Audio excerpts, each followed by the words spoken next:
Yeah, yeah. Yeah, yeah. Yeah, yeah, yeah, yeah, yeah, yeah, yeah.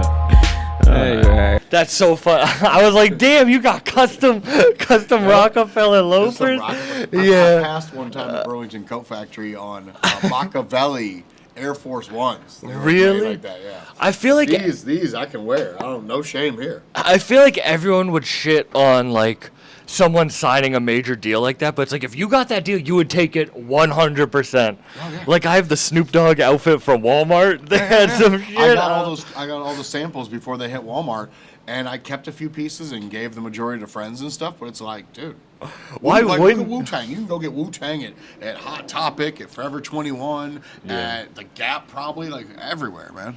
So right before we started, I asked a question, or I more made a statement about like finding your worth as an artist. Mm-hmm. And as someone just starting out, it is crazy to see someone sign deals, no matter what, at that level. You know what I mean? I'm signing a new artist on the 15th that in their career probably hasn't made more than like $10,000, $20,000. Never released an album, only singles and stuff like that. But I believe in the person so much, like in the contract, I'm extending a $100,000 budget. Why? I believe that they have the talent and the potential. They've just never had the right person to harness it. And I will make sure that person gets on like an M80 work plan, and I will make them commercialized to the point where I expect to see that money back. I'm gonna do the dummy question. Sure. Why do they have the talent and the drive? It's not a rap. It's not a rapper. I'm stepping outside of the comfort zone. Like people ask me all the time, can I hire you to work with my rock band? Can I hire you to work with my pop singer or R&B singer? The answer is no, because I'm amazing in my niche. I know all the right players, for the publicists, to the PR reps, to the marketers, to the label heads, to the distributors, whatever it might be, to the curators. This is funk. And it just makes you feel good. And it's like, I don't know if it's because I'm like over 40 now or I've done so many rap albums, but it's like, I like the feeling of it. And I believe in it. And therefore, it's like, I don't think the budget I'm extending is crazy based off of, okay, we're going to do this over the course of X amount of years and release X amount of singles and EPs and albums and stuff. But I really feel like I could benefit this person's career. And Holy Toledo Productions, my company, isn't a record label. It's an A&R firm. So artists and labels hire me. But this is one example, like I do about once a year, where I extend like more of a label head and label duties to an artist, and knowing that I can build them and essentially make that money as if they were hiring me. What is a budget? For this project, $100,000. But like, I think a lot of people hear that, whether they have had one or not, and don't understand what it actually is. That doesn't mean I'm putting $100,000 in this person's pocket. Right. There's money that they can, you can take up to X amount of money to put in your pocket. That's in the contract. Now, the rest is, if you want... Just make sure this is all centered. Sure. You can keep talking. Okay. We're all good. Like if you want certain features for your project and we have to pay for them, that comes out of the budget. Mm-hmm. You want certain producers, that comes out of the budget. You want certain videos done and locations and renting spaces and talent and so on and so forth, that's in the budget. You want certain marketers, PR reps, ad buys, that's all part of that budget.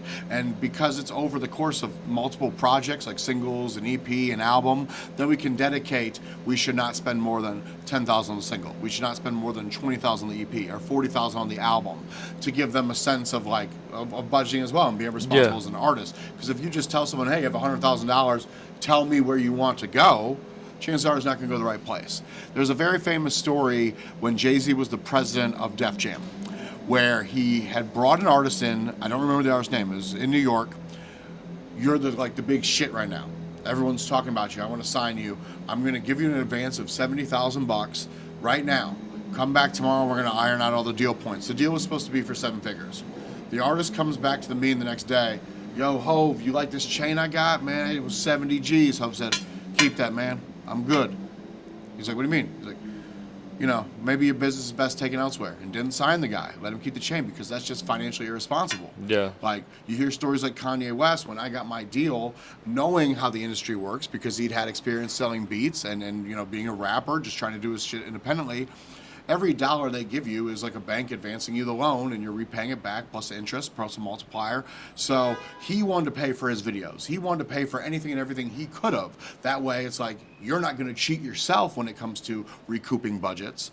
Mm-hmm. And that's a big thing that labels do is like, Our first record deal I ever had was with my group Almighty. We were signed to Baby Grand.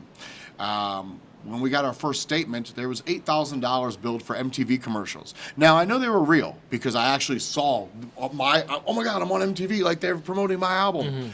But it said it was $8,000 for like 250 commercials or something. When I took that to another label, we did a second Almighty album with RBC Records in 2013. That's when I found out, oh yeah, that was $3,000. Like they just add an extra $5,000 on there. So there's no real honesty and fact checking when it goes into artist accountings, and a lot of artists don't have the money and resources to fight the labels to try to enforce what's right. And that's why the artists always get screwed in the end. I think I have like Rudolph vision of being an artist. I think I'm still so like I've been doing this a minute, but I feel like I'm still new to it, that I'm like, with hard work and dedication, you can be an artist. You can definitely be an artist. You know sure. what I mean? But Yeah. then you hear about the money and the budgets and the Yes. like, Yep. and the getting into when I do it. consultations as an A&R, like I don't take on any jobs without the consultation. My consultations are $500. That's where you have to start. People come to me, oh, I want to hire you. I got 20 G's. Congrats. But it doesn't mean I want to take your money and or work with you. Especially now that my next release is Rakim. I have to be very selective of what I'm working on post Rakim, because nothing's ever going to be as big, ever. Dr. Dre or Snoop or Jay-Z calls, still not Rakim. That's the top of the mountain for me. So I start with the consultations. We essentially are discussing where you're at in your career, where you're trying to go, and what I can do to get you to that level. So I crafted like a 6, 9, 12-month program for you to follow as the artist. And of course, it's hard work, it's dedication, but it's supposed to be about building your social media stats, building the interactions, building the numbers that are your Spotify monthly listeners, your YouTube counts, things of that nature, because all that, when labels pull what they call a hype report or a buzz report, is when they're either attracted to you or not. They see the analytics going at constant rise versus this kind of wave that most artists go through when they've been doing it for years and years and years. So it starts with the hard work and dedication. As you're making money through following my program, then you have to take the money and put it in smart places. Increase your ad buys, like Hus Kingpin you're familiar with. Yeah, of Every course. 1 week to 2 weeks, we'll spend $50 to $100. It's nothing on various ad buys that either link back to Wavo 3000, which is his website, or Spotify or YouTube or whatever. And in turn, when we have it go to the website where we sell the physicals, spend $100 to make $800 in the week. When it goes to Spotify, spend $100 to see 700, 1,000, whatever on streaming. Come back in a month. So that's the point. You're spending $1 to see $1. Most artists never understand that and spend money frivolously without ever seeing any kind of return. And I am the epitome of that. Like, we're not doing that. We Yeah. are doing the smart play when it comes to investing money and spending it wisely. The funniest thing with Rakim, like, I'll have to repost it when the record drops in July. But a year ago, I posted this email and I like highlighted all the stuff I didn't want you to see or like X'd it out. And it was like, I will give you $100,000 cash if you can turn this album in by this date. And we'll give the money back to Fat Beats, because we did a deal with Fat Beats. It was essentially for like a 7-track EP, but it was like 4 songs and 3 remixes. What I have coming out is 7 songs, fully produced by Rakim, all featuring Rakim. Never been done before in the history of Rakim. No one even knew he was a producer because Eric B was always the most famous name. But he didn't go for the $100,000. When I got this Aston Martin, I want your car. And I'm like, the car's 60. I could have given you 100. All right, I want the car, and like give me another like 30. And I'm like, still less than 100, but okay. So it's like, to each his own, you know, like if you're not easily sold by money and you want the car, cool. Like Snoop was like that during the pandemic. A lot of deals we brokered for Snoop involved cash and vehicles. He started collecting classics. It's like, I want this car in San Francisco, go pick that up for me kind of shit. Or make this one happen in LA, and whatever the cash difference is, I'll do it. And yeah, cool. The older we get, you know, our priorities change, and money's not everything. Is money how your brain works, like business and Yes. hearing you Yes. talk about that, Yes. it's very interesting because I'm- I want to I'm- get all existential about it, but I'm I an already amazing person in real life, but on the internet and shit, yeah, I'm a total dick, and I don't mean to be. It's just that I'm operating Matthew Markoff, Holy Toledo Productions, and I have over 200 artists that my company does 12 different services for. Some artists tap me for 1 or 2 things, others for the whole shit, the 10 to 12, whatever it is. I don't have time to listen to your record if I didn't work on it. I don't have time to listen to your single unless it's part of a paid consultation because it serves me no benefit and it serves you no benefit. So let's say I do and I tell you your song is hot. Then what? Then you're going to want me to listen to more. Then you're going to want to engage me for more. So I start and say, hey, look, give me your email address. I'll send you my service guide. It has all my prices. It's like a working resume. I update it about 4 times a year, once a quarter. Here's all my accomplishments. Here's the records I've worked on. Here's the charting positions and certifications and so on and so forth. This is what it costs for my consultation, to hire me for individual services, for full service. Then 95% of the people talking to me in my DMs don't come back. But I'm focused on the 5% that does. And that just makes it easier for me. So like last year, as far as what albums I might have listened to I didn't work on, maybe a Snoop Dogg record, maybe a Death Row compilation, definitely the Killer Mike album, and I think like Lil Durk. That was it. Like anything else that dropped, chances are I did not hear it or maybe listen to a song or two in my free time, but there is no free time. When I'm working on a Rakim project, which I've been working on for 4 years, I can't go listen to something else that's going to take my attention and my artistic focus away from what I'm trying to make for you. You get that? And when I do that for Wu-Tang and I do that for Corrupt and Huss and whoever, anything else, I might hear some shit and be like, this is hot. We should make something like this. But whatever that is, isn't like what we're doing. And then I'm all the way thrown off. And that's not being a good A&R. Is that fun? Oh, dude, I'm living my dream every fucking day. I knew what I wanted to do since I was 13 years old. I read an article in I think it was The Source, not XXL, about the Locks. So they interviewed Jadakiss, Styles, and Sheik separately. And they're talking about, we're signed to Bad Boy. Remember the whole shit with Diddy when they didn't have their publishing and blah, blah, blah. And it was just like a back and forth battle between Bad Boy and the Locks. We could sell 1 million records and still not know where our next meal's coming from. I'm pretty sure there's a direct quote. Like, what? How? But the people behind the business of our music seem to never have the same struggle experience that we do. It seems like they're always, whether it's they're more intelligent, whether they're better financially budgeting for their future, they always seem to be fine. We need to find the common medium between being the artist and understanding the business. And all the people that just want to be the artist, because the bigger you get as an artist, the more you have this big lavish team. You have accountants, you have managers, you have A&Rs, you have admins, you have lawyers. That's when someone's going to take advantage of you. When you're the artist and you know you're great and still want to be hands-on with your art, like I have some artists that they want to approve every contract I issue out on their behalf. I have others that are like, just tell me how much money. Who do you think is going to get taken advantage of? Clearly the people that don't want to be in the most know of their own business. So that's really when it comes down to the brass tacks of, please understand, you can't just be one thing anymore. You can be the artist. You're also the label. You might have a label, but you also have to represent your internal interests. Like when you see a lot of joint ventures like BSF and E1 or Def Row and Def Jam, whatever it might be. Like Snoop still has to be on top of Def Row business. He can't just be like, how much money am I getting today? How much money am I getting today? You have to be in the know. And so a lot of people approach me like, just wanting to, like talk shop for the artistic greatness of talking shop or making music or being a part of the culture. And I've all those things and then some. I've been doing this for 20 some odd years with almost 50 Billboard Top 100s in the rap category, 25 plus gold and platinum plaques. And I didn't even start getting these kind of accolades until 10 plus years into the career. So I was about like, I know this is going to work for me.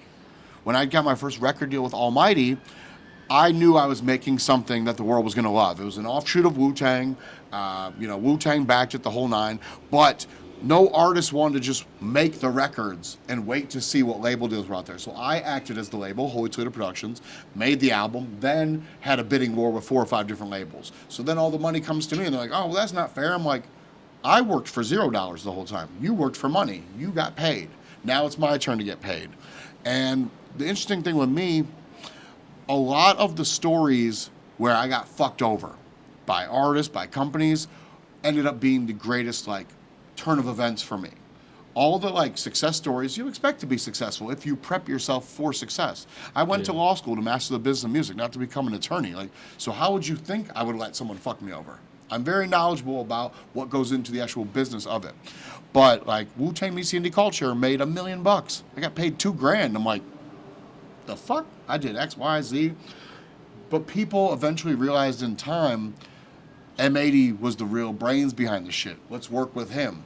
So I started, instead of working for other companies, building my shit where companies could hire me, where artists could hire me. And like I said, you know, the artist that's smart about their artistry and business is not going to fuck themselves, so why would I? Yeah. And everything's worked out since then. I've had very few fuck stories since 2005. It's actually. I want to know what happened in 2005. That's why I just the Wu-Tang and culture. Oh, that was Made $1 million bucks. I got paid $2,000. See, that's why I wanted to talk to you though, and I like hearing that, but because it's like, all right. And now the guy who took the bulk share of the money, he's doing jack shit, and I'm fucking killing it. And I've been killing it every year since 2005, and especially the last 5 years. I learned that from Rizza. I've lived my life by 5-year plans ever since I started Holy Toledo in like 04. So it's like, legitimately, what are my goals for the month? What are my goals for the year? What are my goals for the 5 years? Rakim clearly in the 5-year program. That kind of shit gets you motivated. Like, you tell yourself, I'm running a show. This is who I want to be. I want to knock out 100 interviews in a year. I want to make sure I'm making at least 5 figures a month. When you tell yourself this and know what you have to do to enforce it, it happens. When you're just kind of freestyling your life. I've been free. That's why I wanted. You're here to learn. I got, but no, and I think people need to hear this. Yeah. From where you are and from where I'm at, I got 40 million listens with $0. I like. That's I don't have that. That's what I try. That's my I like. And when I got that and I hit that goal, that I thought, when I have 40 million listens, I'm gonna be living in a. You know what I mean? I was like, oh shit, no, I'm still thugging it out. And I was like, damn, the business side is something you don't think about as an artist. You just want to be the creative. When you don't start, think you about be creative. You Correct. do it until you're essentially either you choose to make that you know the adjacent turn, or it's just like you're forced into it. That's why I asked if you were happy, and it's nice to hear you are, because it's good to hear that you don't have to give up the like. Because I could look financially, I could not work for say like the next 15 years if I want to, and be fine, live a modest lifestyle, and just But I'm not old enough to retire. I'm not like, hey, I'm 42. So like I knew my best friend Teresa, her dad was one of the 5 patent holders of Prozac. That motherfucker had so many millions and millions and millions of dollars. At 40, he retired and just sat on the boards of other pharmaceutical companies. So he was still getting a check. Real retirement is like you're just living off of what you've saved. So when my dad asked me, like, what kind of savings do you have? I'm like, I don't have a savings account. I just spend my money, like, intelligently. And for the people at home who want to know why, you have this T-shirt on, I have this nice polo. I don't dress like this on the daily. I just brokered the #1, the biggest single to ever come from the country Kazakhstan, where Borat's from. It's a group. Don't do the accent. I will not. It is a group called Cashew. It's with Snoop Dogg. They did the audio. They did the video. It's going to drop by the end of the year, 2024. It is humongous. The representatives and government of Kazakhstan flew to Los Angeles, specifically Beverly Hills, where we're at, to meet, and literally just gifted me this $40,000 Audemars. And I am beside. I cried. Tears came to my eyes. I'm like, I don't think anyone's ever given me such a nice gift ever. You got to go to Kazakhstan. I'm known for giving gifts. I gave Planet Asia a Mercedes truck this year. My friend Ajusha a Porsche truck. Chino Excel a Range Rover. My friend Art a Mercedes truck. I gave Rakim the Aston Martin, but that was for business. That's not just a gift. But like, I like being the good gift giver. It literally, I was really touched that someone gave me such an amazing ass gift that this is gonna stay on the Markov wrist. I like watches, so I cycle them in every week and shit. But this is the new watch of the week. I couldn't believe the price of watches. Bruh. You got to start. So growing up, my favorite watch was a Breitling, which seemed unobtainable as like an 18-year-old and a 21-year-old because it was like they'd start around $4 or $5 grand. People shit on Breitlings now, but it's like I still have at least 4 or 5 Breitlings. I've had one of them since 2003. Like, it's a super quality watch worn by people like Brad Pitt and John Travolta and whoever. But it's like, no, you got to start somewhere. You don't listen to like Pusha T, like, you're wearing a Cartier, like. We get to the, our own definition of level of success at our own pace. Like, I'm not going to go buy a $250,000 plus Patek Philippe if I've never had the $5,000 Breitling. That's crazy. What was the last age you felt like a failure? Ooh. I wanted to quit. Well, see, okay. Many times have I wanted to quit working with music because I work with Canibus. And he is the worst, man. Like, all the stories you hear, like, oh, Wyclef did me wrong, and Eminem did me wrong, and this person did me wrong. No, dude. You're in your own head about all the shit. And you'd assume after all these years, he'd be more like, maybe you're right. So literally, just last week, get him money to do social media posting for his own project. He's like, I don't have time for this. But he took the money. So it's like, you are just being a fucking dick. And I'm too old to deal with that shit, dude. I want to deal with artists that really want to get to the fucking bag and have the same kind of work ethic as me. See, if I'm going harder for your project than you are, it's going to fail. If we're equivalent, if we're seeing eye to eye, you got to do this, I got to do this, we're going to win, and we're going to win forever. So every time I work with Canibus and we go through some kind of situation, now it hasn't, like I'm not tripping off this shit. Like, he'll pay the money back to that person, or I'll give the guy the master to his album. Like, you're not gonna make me look like a fucking idiot because you did some dumb shit. Yeah. I'll stand on my own too, you stand on your own too, and right now you're looking fucking crazy. 4 days earlier, you're like, when am I gonna get the money for this? Then you get it, and you're like, I don't have time to do this. It's social media posting, dude. Yeah. You can post a video while you're taking a shit. You could be taking a shower and make a post. Like, it's people act like it's this, oh, I have to budget this in my day. No, the fuck you don't. It's not that deep. It's not going to the studio and meeting someone.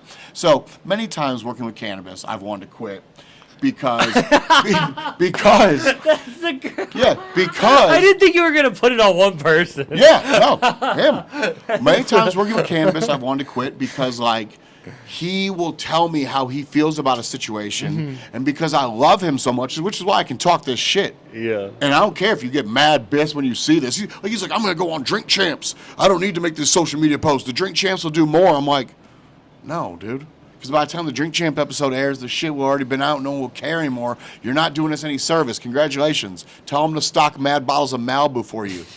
All right? Well, I'll go on Drink Champs and drink manly drinks, motherfucker. So anyway, what's the manly drink? What's the manly drink? 1942, okay. Some fucking Ace of Spades, Jameson. I drink all the Jamesons. Oh, I'll take some Jameson too. There's a special Jamesons they only sell in Europe. There's a bottle called Signature. Dog, I'd take that shit to the dome with no chaser in like 5 minutes flat. It is delicious. It's not expensive. It's like $70.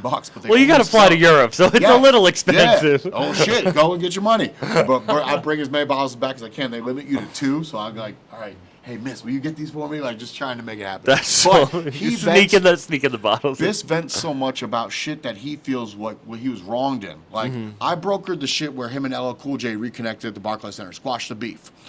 LL Cool J's like, yeah man, I'm gonna take you on tour and I'm gonna do records with you. Then it doesn't happen, and he like feels some kind of way. Like, why would you even be thinking about that shit? That's cool that it happened. Let's just take it for the fact that you guys get to squash your beef and you're grown adults and move on. You don't need records with LL. Like, I want LL to be on the Canibus Chino XL album, but Biss is slowing the fucking process down right now, being all in his feelings about God knows what. Like, he for the longest has been regarded as this god of fucking rap bars because his shit's so obscure. But now I got him doing an album with Chino XL, and Chino's just fucking lighting him up. And it's not intentional, it's just Chino's that fucking good. Chino's got one of the best verses on the whole Rakim project. Even Rakim listens to it like, god damn.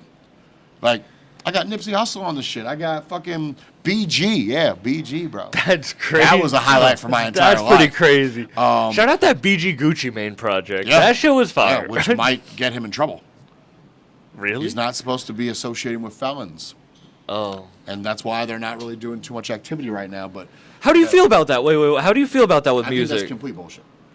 Like, if you're in the rap industry, how are you? Is that like the Son of Sam law? Is that I'm a fucking ex-felon. Are you? Yeah, for weed. Whoopity-doo. Now, my record's expunged, so I'm not a felon anymore, but it's like, you don't know. Yeah. Like, you could be okay, imagine I'm a felon and you're a felon. I had no idea. Now we're talking, I violate probation or parole or something because I'm doing an interview and furtherance of my career. So BG, they're being told, you can't rap? He's only rapped. He's never done anything else. He didn't work at Foot Locker. He wasn't a fucking maintenance man. This motherfucker, like Lil Wayne, was rapping from when they were like 9. I saw Lil Wayne in concert when he was 14. When he was 14? Yeah. That's crazy. I was 17, I think, 18. You were... That's wild. It was the Block to Block tour. It was Cash Money. It was JT Money. It was Rough Riders. It was UGK. It was 3 6 Mafia. That was when Lil Wayne had that Dime shining, beaming, glossing, big time, and stunting, and flossing, Lamborghini, sitting on borders with two more, and my garages, plus a blue and black Ferrari with Nintendo and Atari, and I swear a chorus awesome. Boom, sorry, I lost some, I'm back. I pulled a smelling like dime, sex, and cognac. I jump in the Rover, hour later, I'm flying back. Yeah, dude, little fucking Wayne. Dude. You had that on lock right there. That was impressive. Lights, that was Lights Out. What is that album? Lil Wayne's first album is the best Lil Wayne album. I don't care what you say. Listen to that one. Because Lil Wayne fans in the now only know him from like Carter 3 on. They don't know, go DJ. That's my DJ. They don't know any of that shit before, hey, Mr. Carter. You know, they go back and like, yo, you saw there's an interview with Lil Yachty recently. He's like, I didn't even know this Lights Out album existed. That was his second album. Yeah, for real. I want to go back to the other point before we go off on a tangent. Because I was talking about... Do you think that money ruins the artistic experience? Yes. Because now people specifically, like if you're out just to chase the bag, will make music specifically what they think is going to get them the bag. And I've done it a couple times. But I mean, like, even with what you're talking about like a post, like, do you think, like, hunger creates better art? Yeah, definitely. Definitely. Like when I was the artist, I only wrote music between like 11 p.m. and like 6 in the morning at your like vulnerable hours, where all you care about is like getting the artistic like the best artistic integrity out there to the world. Now I put a project out in 2019. It was very scaled back. It was called the Toledo EP. It's not me and like what you might be used to hearing from M80 projects like Wu-Tang and this person. It was all features and producers from Toledo, where I'm from. It was my highest charting project. It didn't even fucking make sense to me at first. It was Billboard Top 40. I'm like, how? I did the website where like people could order it from me, and like I'd see the orders, you know, like, and I could call these people and email them. So what it turned out to be is half the people that bought the album were the people that have bought all the M80 products. The other half have never bought anything M80. I'm calling them like, hey, this is M80. Like, shut up. I'm like, I swear to God, like, thank you for your order. You know, I'm just trying to figure out, like, for my own knowledge, edification, like, why did you buy my shit? I follow you on Instagram, which was what everyone said. I follow you on Instagram, and I see you always promoting other people's shit. I like that you teach people. You give out game. I think you're a good dude. You're funny. You crack me up a lot. And it's like there's no fucking sense of humor anymore in this music shit. Everyone's so fucking tough. I'll snuff the toughest of these motherfuckers, bro. Yeah, I do want to know how much trouble you get for your Instagram. We'll go into my fight history. We'll go into my fight history soon. But so a lot of people bought it because they're like, we saw you selling something that was for you. And we feel like you've cracked me up so much, you've given me so much free game. $12, you not my $12. Now the best part, half the people will be like, I listen to the album, I think it sucks. But like, I don't regret the purchase. I'm like, that's real. Yeah. So that's why, as a rapper, and producers suffer from this the most because they're the most like what do they call that? Intrinsic, recluse. Behind the scenes. More recluse. Yeah, they don't want to be the stars. Yeah, but with social media now, there has to be a name at the face. 1 million people said they were Bangladesh for years. Like, I made 1 million. And you couldn't argue because you didn't know what fucking Bangladesh looked like. So rappers, when you're doing social media shit, you know, social media wasn't invented for people to be sold. It was invented so you could reconnect with family and friends and make new friends and business connections and shit and career connections. So you have to have a balance of like, this is my personal life. This is what I'm eating today. This is my family. One of my least favorite things is when a rapper posts about them fighting with their girlfriend or you know that they just got in a fight with their girl, so they post like a I love you on their story. It's like, this is your business page right now. Why are you? And I mean, that's ridiculous because you're supposed to fight with your woman. Like, that's what a relationship is. That's what they're about. It's how tough you are. You got to tough it out. It's just like having thick skin in the music industry. If you don't have the thickest skin, this shit is not for you, dude. People shut a shit on me every day, and I'm just like, bow. Bow, shit-proof, motherfucker. What's some crazy things that you've been... I get called Pilgrim a lot. So people like didn't love this when it first was announced, but when I broke the Guinness World Record for longest freestyle rap and I funded a school in Nigeria, the whole point of me doing that, obviously that's a good thing. Wait, can you tell the whole story? I love you do drop a lot of shit that seems normal as hell. So wait, check this out before I get into that. Me and Killer Priest, we're at a fucking Clippers versus Golden State Warriors game, and I love Draymond Green, dude. I'm like, that's like the basketball version of me. Shit talking, but can back it up. And not scared to throw down. So this guy, we're in the suite, and this guy's like, fuck Draymond Green. And he's bigger than Priest, which Priest is like 3 times my size. He walks up to me like, fuck you. He's like, do something about it. I'm super fucking lit. I punched that motherfucker square in his face in a split second. And he's like, yo. The dude was just shocked. Security grabs me up, takes me out. There's like 30 seconds left in the game. It didn't matter. Priest's like, I've never in my life seen someone throw a punch so fast. You didn't think about that. I'm like, I knew I was going to hit that dude the second he started stepping to me, dude. That's so hilarious. then we go back to a game a few weeks later. Turns out the guy worked there, but was off that night and was in the suite, like attending as a fan. He had to apologize to me to keep his job. I'm like, yo, I just punched this dude in the face. He had to apologize to me. Well, it's because of Draymond. Yeah. So Draymond, hit me, bro. I fucking knocked a dude out in your honor. You don't hit him. Don't. I won't hit Draymond. Don't But, hit- okay, so segueing into the crazy shit. Like, so You're talking about the Guinness Book of World Records. I broke my bones as a rapper when I lived in Indiana. I started rapping when I lived in Toledo, Ohio. My company's called Holy Toledo Productions. I would get put in this box that because I lived in Indiana, that I was like a local Indiana rapper. And I'm like, I've been on tour with Wu-Tang and Planet Asia and Black Sheep and Canibus and Guy Murray, and I've already had an album on the Billboard charts at this point. I don't really think that applies to me. And they'd be like, no, we're all the same. And I'm like, it doesn't feel like, you can't say that Benny or West Side Gun and them or Griselda are local rappers because they might still live in fucking Buffalo next to the guy that started rapping yesterday. There's levels, there's degrees. So I was like, my senior year in college, I took what was called the African American Diaspora. It was like my senior seminar. Come to find out that I could sell this watch and fund 3 to 4 schools in Africa. So it was like $12,000 to build a school, about $30,000 American all in when you're talking about irrigation and roads and staffing and the whole nine. So I'm like, I'm so tired of these people like saying we're all together, we're all locals. Like, nah. I'm like, I'm going to do something worldly. I broke the Guinness World Record. I rapped for 9 hours, 15 minutes, and 15 seconds. All right? Now, I watched Supernat do it before me, years prior at Rock the Bells. And I asked his permission and got his blessing. Now, I think he gave me the blessing because he's like, no fucking way you're going to do it. But, like, Murs literally stole Supernat's idea to do the 24-hour thing, and that's why Nat was like, yo. M80 came up and, like, approached me righteously, like I tried to in all my business endeavors. And here's Murs like, I'm just going to take this great idea of yours and fucking... When I did it, it was legit freestyle. So, like, there's a dry erase board. People could write words. People could throw magazines, hold up a shoe, whatever, and I got to rap it. It changed from longevity rap to, like, endurance rap. So, like, Murs rapped, like, Snoop Dogg songs for 2 hours. It changed. Like, I actually, like, I could rap M80 songs for 5 hours, but I didn't get to do that. The guy who broke my record was Chitty from the group Chitty Bang, who is Nigerian.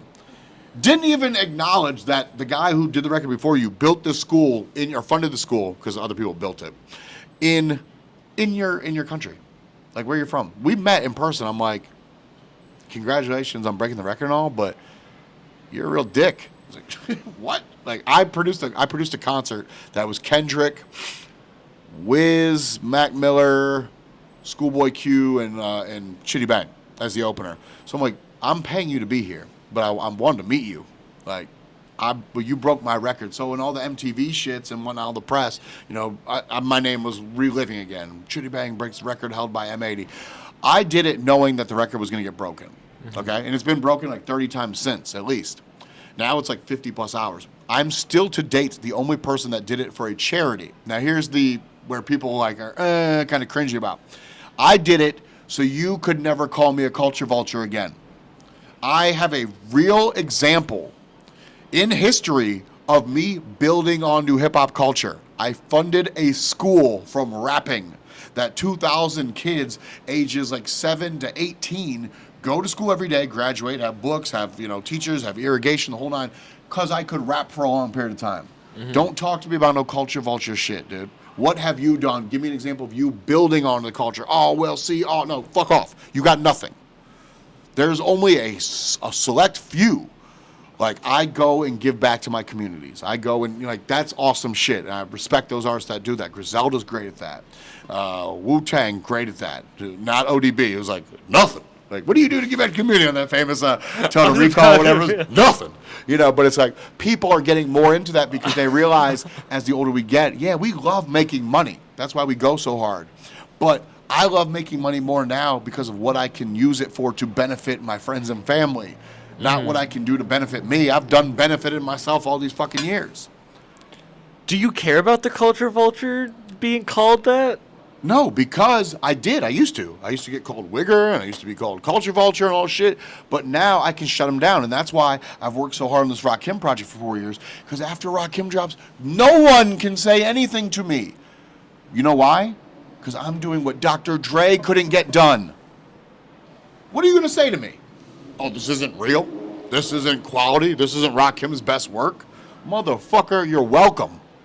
You got new Rakim because I gave up a car, because I gave up cash, because I was persistent for 4 years, because I didn't try to change Rakim. Like they said, Dre wanted him to be all gangster and this. Rakim didn't want to do that. Ra, you do what you want to do on your time. Of course, I would try to give him incentives like, hey, man, you finish this year, I'll give you extra. Nope. Like, we took the money we originally got from Fat Beats, funded that studio at his compound and shit. It's like, all right, so that was there. But people asking me, what label are you dropping with? I'm doing this Holy Toledo Productions. This is me. I'm going to live and die with this, dude. Like, this will be passed on to my heirs and so on and so forth. Like, I'm never been more happy in my life as I am right now. And that's why I cut my vacation in Hawaii short to come back, because we're shooting the first video on the album on Tuesday. I got the Sally Green signing on Wednesday. We're doing the video with her and Corrupt Wednesday. We got a Rakim live show Wednesday. This is a big, big, big week. You should drop this interview tonight. 4 years in the making. Yeah, bro. We took the deal with Fat Beats literally when the pandemic started because people were scared. They didn't know where their next check was going to come from. I was scared for 1 month. The first month of the pandemic, I was taking whatever dollar. Like someone, hey, this job, how much do you charge for this? 15 grand. I got 6. I'm like, I'll do it. You didn't know. Then after like a month, I was like, oh, okay, my shit was getting back to normal. I wasn't affected like artists because I offer artist services. So the artists are still trying to figure out what all they can do. One of the main things a lot of my artists did was drop limited edition product. Here's a CD digitized, remastered, signed and numbered. That's enough money to pay your mortgage for a couple months, to pay bills, all that shit. We just kept recycling those moves because a lot of artists, especially the golden era dudes, rely on the show money. And if you can't travel and there's no show money, motherfuckers are stuck on stupid. Like this was new to everyone. What do we do? How do we adapt to this? I just have to figure it out sooner than most. How do rappers who don't make music anymore and maybe were really big in like the 90s, what are they doing with their, like, what do they do for work? They have normal people jobs. What percent do you... That's another reason why with the Canibus thing. Canibus, the last album we did together was 2015. It's my favorite of all the works we've done. Then we didn't work together anymore because, again, just Canibus shit. Canibus, like, loves the underdogs. He has all these, like, stupid fucking friends that, I want to rap, I want to produce, I want to be an executive. I could be like M80, and he'll let them, like, come in and expect me to, like, give them jobs. I'm like, bro, these are your fucking people. You pay them. You give them jobs. I'm clearly running the ship fine. Like, I'll do your social media for free. No, I'm going to hire this guy. I need you to pay him. I'm not doing it. All right, and then it just fucks everything up because he wants to look out for these friends of his. So we start working together again in 2021. At this time, he has a job. Now, it's something he loves. It's not like, it's like, this is what I want to do. I'm done with the rap shit. How much are you making at your job every month, every year? I will pay you this amount of money, guaranteed, per month, per year. Rap for me. Whatever you do, if we've got an album worth, we're putting out an album. The goal is to do a project a month. You got an EP, we're doing an EP. You got a single, we're doing a single. I will still make sure you never have to go to work for another day of your life. This dude still couldn't fucking do it. How? You don't have to go to work anymore. There's no like, I'm going to write this song when I get off work. Chose that shit, bro. And maybe it's because of like the pressures of being a rapper and the scrutiny. Maybe it's because now he has all these people back in his life trying to get jobs that don't deserve jobs or thinking they're me and they're not me. Whatever it is, I will never understand that man's psyche. He knows I'm just caring about like getting to the fucking dollar. Like, we were supposed to finish the album Canibus Chino XL in like August of last year. We're like a third of the way done now. There's no excuse. Like, you're talking about artists.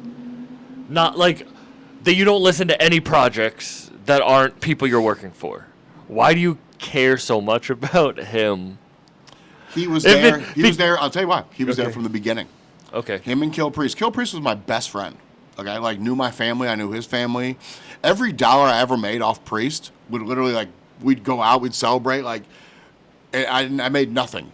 That was a legit like friendship. I treated Canibus in the same light. Priest actually introduced me to Canibus, and they didn't want us, like Priest did not want me working with him because Canibus had formerly stole a manager that was Priest. So Priest had this crazy stigma. But those are two examples, and Planet Asia has made it the longest. Planet Asia has been with me for 20 years. We have never had a fucking fight, an argument, nothing. Because Asia gets it. I'm here to work. I'm here to work effectively. I'm here to make money and take care of my family. Rinse, wash, repeat. That kind of shit. These other dudes are fucking space cadets, and Priest tell you, I'm a space cadet with a tape cassette. Like, they're flighty. They're whatever, go with the flow. They have no control over business. They have no control over, they don't get it. They might like bitch about like, why am I not Ghostface? Why am I not Method Man? I can answer that for you, because when it comes to business, you suck. You know, you might be, like, people think you're the greatest rapper in the world, but that only gets you so far. So I care extra about Priest, I care extra about Canibus, and I haven't talked to Priest in 4 years, and never will again. Priest, during the pandemic, built this whole infrastructure for him where we were doing the limited edition CDs, signing him, he's making money. He needed an attorney. He got me to draft a letter so he could get like some kind of rent abatement on his apartment because he would show he was financially displaced by not having the shows. I get him that. I got his son to move here to reconnect the family. We make an album, and it's the first of Priest's like spoken word style albums, which everyone hates. That's cool, but like, come on, rap, bro. Like, if I want to go listen to poetry, like I'll go fucking hang myself and jerk off till I die. You know, that kind of shit, like the Kill Bill guy. Like, whatever. So we do that album. It's called Rocket to Nebula. You need to put that on a T-shirt. Yeah. If I'm gonna go listen to poetry, I'm gonna go hang myself, jerk off, listen to fucking poetry while hanging myself. That's some poetry right there. Yeah, indeed. So he asked me in a text, what credit do you want? I feel like you really did way more than just A&R. I'm like, give me an associate producer credit, not executive associate. It's like kind of encompassing of all things. I make the album.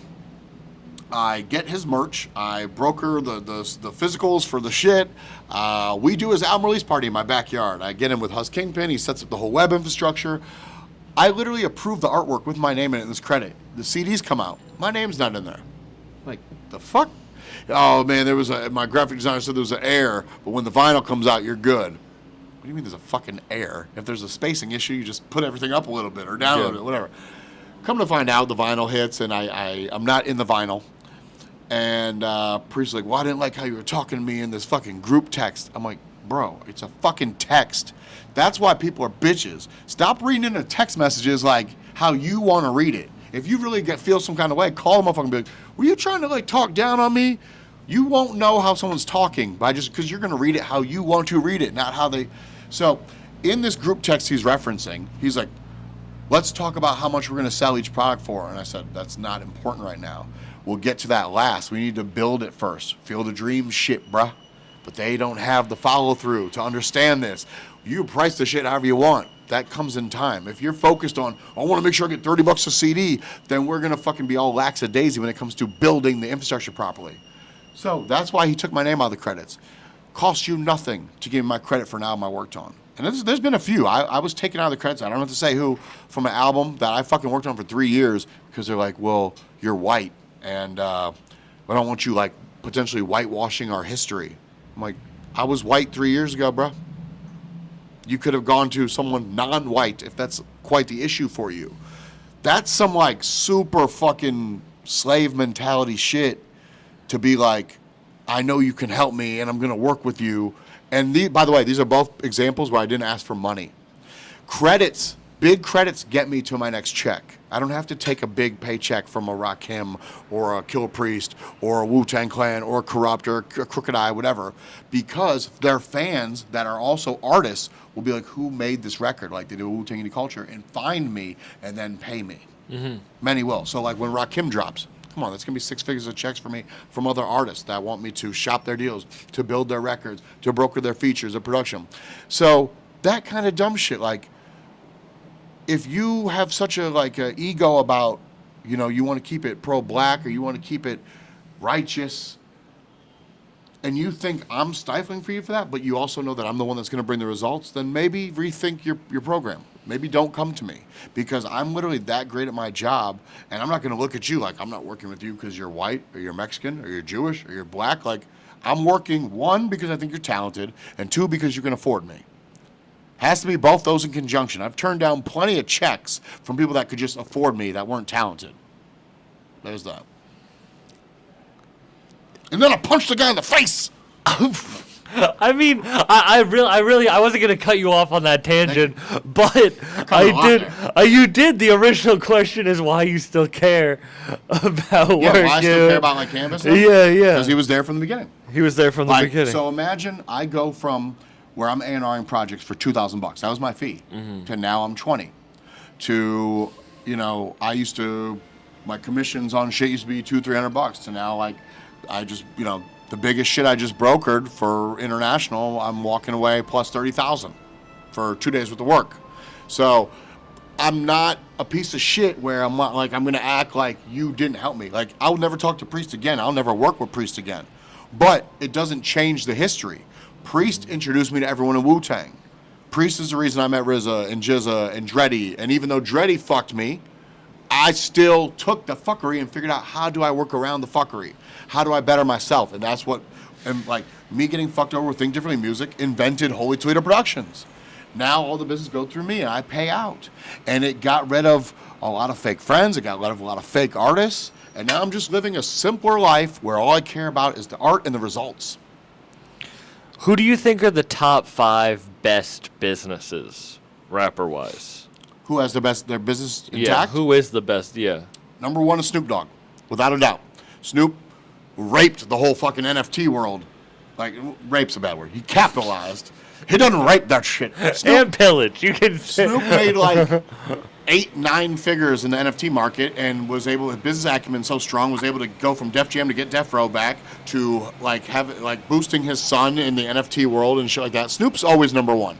Snoop can do no wrong in business, and that's why he can ask for any amount of money he wants to do anything in the world.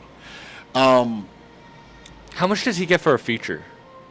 Well, in his most recent press stating, he's like, I want $250,000 for the feature, $250,000 for the video. And I've never had to pay that. But if that's what he wants, and whether that's something he's saying to the public or that's what it is, I try to get him as close to that every time around as possible. It lets me know the days of $20,000 to $30,000 in a brown paper bag are over. Is that the most expensive feature you think there is? No, far not by a long shot. There's Jay-Z you can pay. There's Eminem you can pay. I'm sure you could pay Dre. You really think you could buy a Jay-Z feature? Look at Punjabi MC. You think Jay-Z heard that shit? I was like, yo, son, this is ill. I'm getting on this shit. No. I never. Fuck no. How much you think he got paid for like that? $2 million? You think you think he's the most expensive feature? Yeah. Yeah, Jay-Z and Drake and Marshall are the top 3, the top expensive features for sure. Yeah. I feel like Eminem throws around some features. Oh, they all do. They all do. Like, RZA for years didn't take $1 for shit. But, like, if someone wanted to pay Eminem or Drake or Jay and, like, they were just taking the check, yeah, that check's going to be substantial. Otherwise, like, yeah, M's going to give a feature to Crooked Eye. M's going to give a feature to Slaughterhouse or to Royce or Logic or some shit that he generally fucks with. Why not? Publishing earns money. Royalties earn money if you have your business in order and do it right. Other people who have great business. Method Man. Well, sorry. All right. Method Man for sure. Yeah, I cut you off. I asked the question. Method Man and RZA might each be in there. They might each be in there. I don't know if they're 2, 3, 4, or 5, but they're both. Mm-hmm.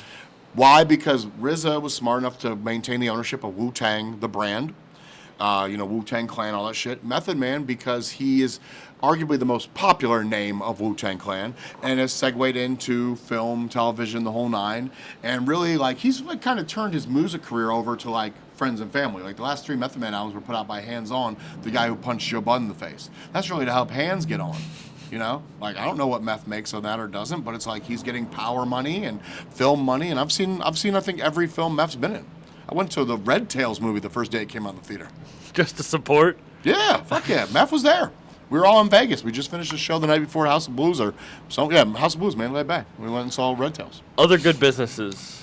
Other good business dudes? Clearly West Side Gun has this shit together. Clearly. But I'm talking about really the top. Like, who are... You might be at the top, dude. You really? Bro, listen.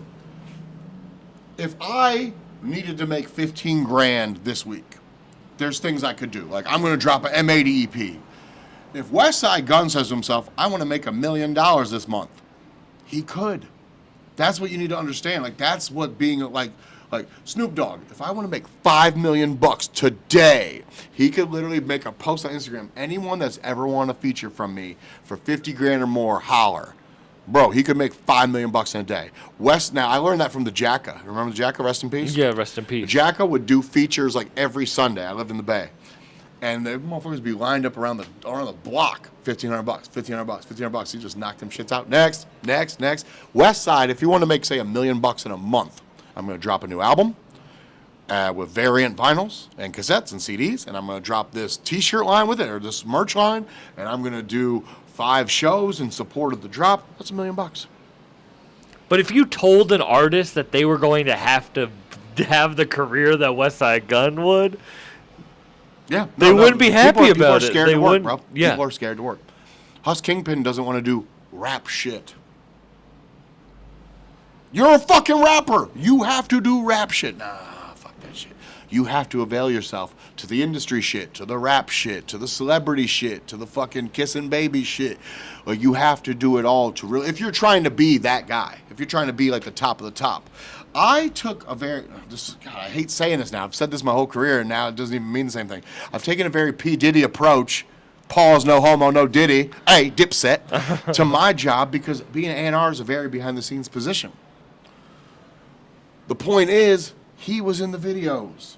He let you know that he ran Bad Boy. He was the executive. Otherwise, you wouldn't fucking know. There's tens of thousands of A&Rs. People went, I need to talk to an A&R. I want to talk to an executive. My name comes up in like 90% of these conversations because I put myself out there and let you know I am for hire. I'm independent. I don't work for Def Jam. I don't work for E1. I don't work for fucking Interscope. So I'm not being told what I have to do. That's the difference between me. I actually make these records. Handle the legal, shop the deals. I have way more pride in the products I'm working on than I'm an A&R Interscope, and you think you're cool just because you have the fucking Interscope name behind you. You're a fucking salaried employee. I make what these dudes make. I make in a month what they might make in like 18 months. They're salaried employees that are told what they have to work on. And I made it cool to get these credits again. Like, you never used to see in all these Empire releases, like, when you check the metadata, it just used to be who the rapper was, who the producer was, who the feature. Now it's like, here's the A&R, here's the admin, I made that shit cool again, bro. Credits are what people care about. They get you to the next check. Imagine you were the first person to interview Conway the Machine. And then he goes on some bigger show and is like, Conway says, yo, man, you're the first person to ever take the time to interview me. How's that make you feel? Clearly like shit. So that's why, like, all right, Priest, I'm never fucking with you again because you fucked me on something that didn't involve or need to be getting fucked on. Like, I'm your man, been your man, I've helped you out of so many fucking close calls and that kind of shit, and vice versa. That's what friends are supposed to do. So when it's not taken away from your money, it's not taken away from mine, imagine, like, how shitty of a human being are you to just want to, like, see me essentially not do well so you can feel like you're prospering more. It's about bringing your people up, and that's why Griselda is so great, dude. They fucking brought all their people up with them, man. I don't know any dude that's part of that camp that's like, I wish I was doing something else. Like, you better thank your fucking stars you are where you are. Like R.J. Payne. He should have definitely signed a BSF. I don't care if Benny offered him $0. Motherfucker, no one gives a fuck about you in the present day. Yeah. I'm sorry. Stop it. You can lie to whoever the fuck you want to lie to. I don't care if Eminem thinks you're dope or Lil Wayne thinks you're dope. That would have been a good business move. Because even at taking $0, Benny is building motherfucker stocks. See, do you think an artist shouldn't care about their happiness when they're creating a business? Yeah, your happiness got to come last, bro. Business is business. You got to build the shit. You're going to take a lot of fucking long nights, L's along the way, whatever it is. Like, you are building something so in time you can be happy. I wasn't happy for a long fucking time, dude. How the fuck could I be? Like, I'm working. I'm trying to get on. I'm trying to build myself as an artist, as an A&R, as an admin, as a tour manager. I want to wear all the hats. I want to be the best at everything. To where I finally was like, I just want to be the best A&R. I want to be the best executive. When I'll still rap when I get paid to rap. Cool, but I don't love it. Like, I used to love performing and touring and all that shit. Now I can't rap for more than 20 minutes. I'm like, my back. Shit hurts, bro. I'm getting old, man. I'm fucking out of shape. I'm like, whatever. I just want to be comfortable, man, and solidify my legacy. Do you wish... When you started, you thought you were going to be in the spotlight. You thought you were going to be the front man? I was. Bro, you got to understand, coming from Indiana, I had By the time I moved, I had 2 of my albums on the Billboard Top 100, like top rap Top 100. I performed in every state in America. I never did a show in my life for less than $3,000. I never went through that phase of where artists were doing like $50 shows, $100 shows, free shows. I was the shit. Like, I literally lived all my rap dreams. I had songs on the radio. I performed internationally. Like, God, who was it? It was Stu Bangers. We were having this back and forth. Like, we're cool now. But he was like, oh, that's funny, like your rap career. I'm like, bro, I'm far more successful than all your fucking East Coast friends you hang out with that you're talking shit about me, or like y'all talking shit about me too. Like, you have to understand, I set goals for myself. This is what I want to do in my rap career. I've done it all. You know what the one thing I haven't done yet? I want to make a song with Redman and A&R'ing from Beastie Boys, which probably will never happen. But that's the one thing that I've always wanted to do and never done. Everything else, done it. Billboard charts, done it. Guinness World Record, done it. Sold tens of thousands of CDs, performed all over the world, done all that shit. Like, what else do you want me to do?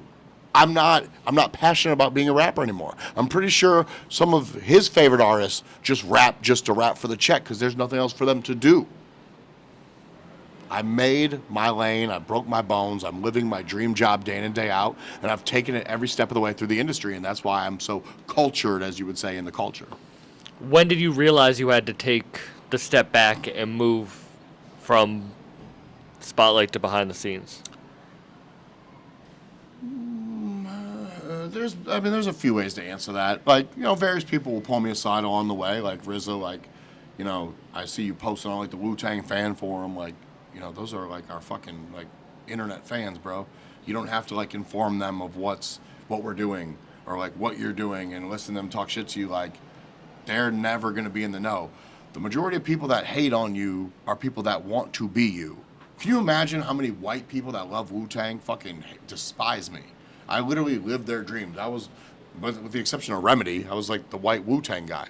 I'm the guy they're talking about in that Complex story where the girl's like to her friend, oh, who'd you hook up with? I hooked up with the white guy from Wu-Tang. There's no white guy in Wu-Tang. It was me. And I remember that was in Seattle, Washington, backstage, Showbox Soto, and it wasn't a Wu-Tang Clan show. It was a Red and Meth show with Terminology was there and Bun B and Mathematics and Alchemist and shit. So, yeah, that was me. So it's like, I've lived all the shit, So it's like, it took people like RZA and whatnot to tell me, like, you got to, like, stop trying to, like, be, like, give people all this knowledge and game. Like, like Rakim hasn't done any promotions for his shit yet, but I'm doing it. It's like, but now imagine how many more people like will give a fuck when Rakim makes his first post this coming week. Yeah. And then when the album comes out in July, when we're posting every day.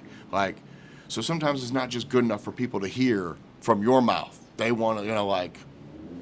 What are you going to do when you're done with this project that you've been working on for so many years?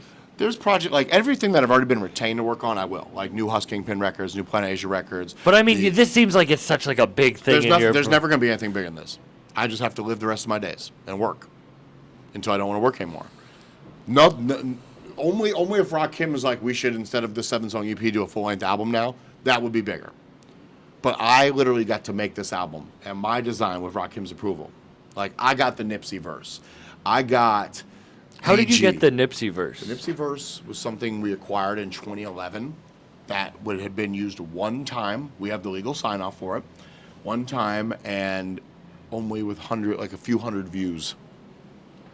And fit the fucking song perfectly. That's crazy. How many verses now, do you the BG verse. Yeah. I was in the studio with BG and he was doing something for my partner, Anno. I got him paid for that. I said, look, I'm not going to hold you. We just met the night before at the Wu-Tang show. I'm like, I've been trying to get a hold of you for months, and everyone that told me they could get a hold of him never could. So I'm like, I'm working on the Rakim project right now. If you want to get on, Are you fucking kidding me? What song am I going to play the beat? Yep, right in there. Starts out his verse like, look, mama, I made it, on a song with the greatest. And that's such an honor for him to say that. When he had music with Lil Wayne and shit his whole life, but it's like even he knows him. Wayne was the greatest to us from New Orleans, but like on a worldly recognized scale, Jay-Z will tell you Rakim's the best. Dre will tell you, Rakim's the best. That's what it is. That's why there could be something bigger for me, but I don't see it. This is your pinnacle. This is the pinnacle. This is the one, yeah.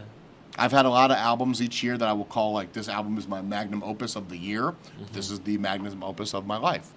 Like, I'm very proud of the Ghostface album I executive produced, and like all the people that work with him were shitting on it. Like, oh, M80, da-da-da, like whatever, fucking the same shit. They tried to like pigeonhole me like I'm not that dude. Bro, I made Wu-Tang Indie Culture. None of these dudes are gonna have records that sell like Wu-Tang Indie Culture. You're not. People go back and listen to the album Ghostface just dropped a few days ago, and then the 5-year anniversary of our album with Big Ghostface and Big Ghost, then it takes you immediately into that, like from your playlist. You're like, oh damn, like I like this shit way more. But people shit on me when I made it because they're like, it's very feature heavy. Ghostface just did that. His people literally emulated my moves. Cool. I got no qualms. I'm not gonna shit on you, but understand like all the shit you tried to sling on me bounced right off me, dude. I just kept it pushing.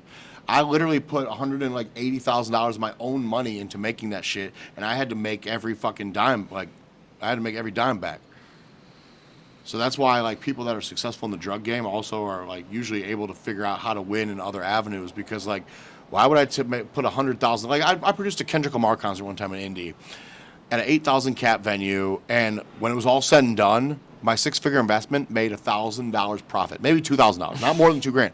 So clearly, I'm sweating. I'm losing hair. I'm sweating my ass off. Yeah. Imagine telling a drug guy you could buy fucking 6 bricks of coke, and you go sell them, and then you're gonna make 2 G's. No, they're not doing that. You're risking your life. You're risking your financial like stake. You're doing that shit so you can double, triple up on your money. Like, so this music is quite a hassle. It's quite a bitch. You really have to genuinely love it, either from the art side or the business side. It's not just going to work out for you because you see others winning. Others are fucking selling you a dream, bro. If you can't People talk to me to be sold the reality. Poetry, bitch. Yeah, you're jerking off that hanging shit. yourselves. What album did you lose the most money on? None. None? No, I can't lose. So, Ghostface, I invested in. That was me, Holy Two Productions. It was Rakim, it's Holy Two Productions. So we don't know what's going to happen with Rakim yet. I'm very confident that's going to kill it. I don't lose because I'm an independent A&R for hire. So there's only a few examples where I'm paying for all the shit myself to put it out with my label. Other than that, the artist is paying me to help them make the album, to do the legal, to coordinate their PR, radio, ads, whatever it is, to shop their deals. So even if the record sells 1 copy, I got paid. I get paid 3 ways. I get a retainer. Then when I broker your deal, record deal or distribution deal, I get a commission or a percentage off the advance. Sometimes the best deal for you will have no advance, greater percentage split, and the artist will end up making more money in the long run when they don't take the advance, because an advance, like I said, is a bank loan. You have to pay that back, that same amount with the multiplier. From labels, usually times 3.5. I tried not to do it through Holy Toledo Productions more than times 2. Then I get a royalty rate on the record, which has thresholds. So the better the record performs, the more money I make. Could go from 7 cents. A point is a cent. 7 points over the course of until it sells 50,000. Then it might go up to 10, so on and so forth. But that's the thing for your question. I 99% of the times don't lose because I'm being hired. Whatever the artist makes, they're keeping the bulk share of. And, they're keeping the bulk share of their advance, the royalties, the whole 9. Would you ever do stand-up again? Fuck yeah. Yeah? Yeah. Oh, I gotta Can I tell you get the best part of my stand-up when I was a teenager? Yeah, you should. Yeah, you did. Wait, can you tell the whole story? You did stand-up when you were. I used to do stand-up when I was like 15, 16, 17. I'd do it at 21 Up clubs, but they would let me and my friends in, and my friends would have to leave as soon as I was done, and I'd have to leave. So I always try to go as like towards the end as possible so they could see the whole show and gauge how funny I was in comparison to dudes that are in their like 20s, 30s, 40s, and older. The first lesson I learned is you're not supposed to make fun of the other comedians. I did that shit the very first time I got. I'm like, these guys suck. Like I was going into all them shits because I went with 25 minutes of prepared shit, and they're like, you have 6 minutes. I'm like, what the fuck? So I literally made up 6 minutes of shit while I was there. Thank God I was a good freestyle rapper. I could do that. But during my set, it was like a whole story. The story was like me having a one-night stand with a midget, and like how Is it true? No. I made this shit up. It's just a fucking entertaining story. But I'd get up there with the baggy cargo pants, and I would have this fucking penis squirt gun taped to my leg with like 6 or 7 inches of the dick hanging out past the line of my boxers. And so I'm telling the story and walk around stage, and I get to like a punchline, and I click my knees together, and my pants fell off. And I act like I don't notice my pants fell off, but everyone is just seeing this gigantic cock. and I'm telling jokes, and then like a minute, oh shit, my bad, y'all. And dude, I had him in hysterics. Like I was killing it every time. So my cousin Jason just told me recently he found one of these tapes where I was the maestro, VHS tapes. And I'm like, you got to take that shit to one of those DVD places, get it on DVD, digitize it, send me the file, like so I can post. So that was awesome. And rest in peace to Kool-Aid. Do you remember Kool-Aid? He was from Michigan. Black guy who passed away a few years ago. Comedian? Yes. Very funny. He brought me, I was at an all-black comedy club, and I was on a date. It was one of my first dates with my now wife. And, you know, how many white people we got here? It's like, yeah. It's like me and like one other person. I think me and my girl. So he's like, come on stage, white boy. Well, all right, sweet. He's like, I'm going to ask you questions that you would only know the answer to if you was truly knowledgeable about what goes down in the hood. And I'm like, I know what goes down in the hood. I work in the rap industry. He's like, oh, yeah? The first question was like the Jefferson theme song, and I'm singing that. She's like, oh, damn, they're going crazy. Second question is about if a woman takes off like all her jewelry and blah, blah. I'm like, yeah, it's about to go down. And all the women are like, oh, shit. Sexy white boy. Like, you got a big dick. I'm like, huge. Yeah, great. Third question is like, how much does a bootleg DVD go for in the hood? I'm like, 3 for $10. And everyone's losing their shit. Like, how the fuck's he know the answers? Then as he's about to escort me off, he's like, I bet you never been around this many. He drops the N-bomb. And I'm like, nope. He's like, oh, so we, you know, like, yeah. And everyone's cracking up. He's like, go sit down, white boy. You good? You good? I'm like, thanks. And they gave me some popcorn. My friends are all good. It's hilarious. Give me popcorn. But that someone caught that whole thing on tape, and that's on YouTube.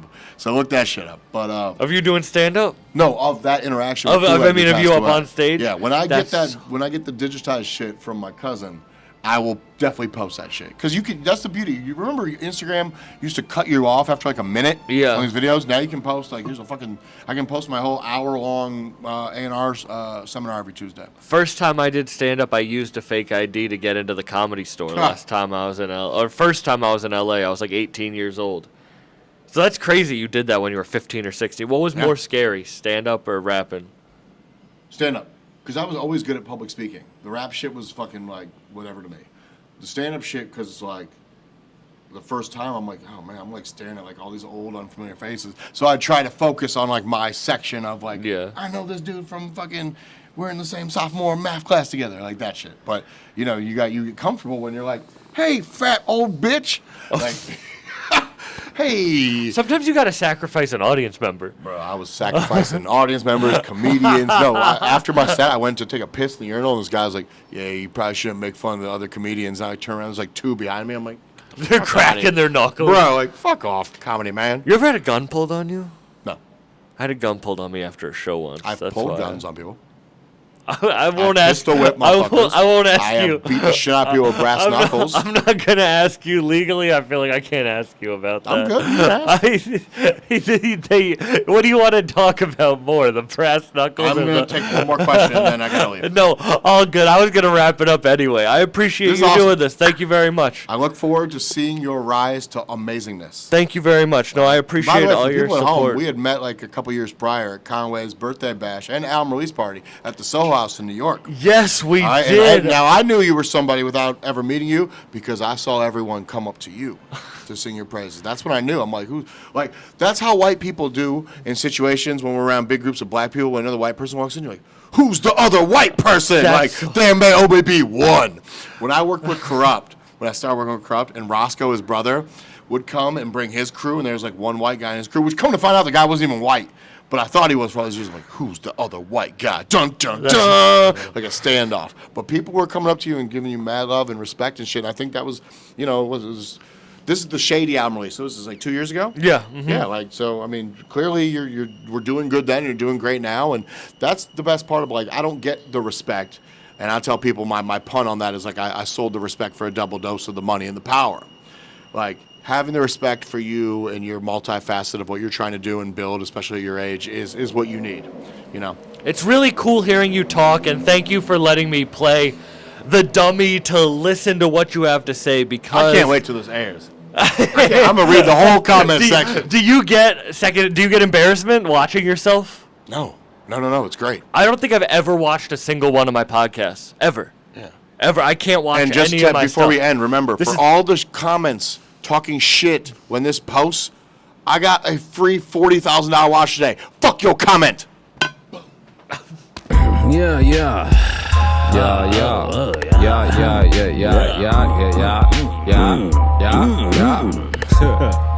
Anyway.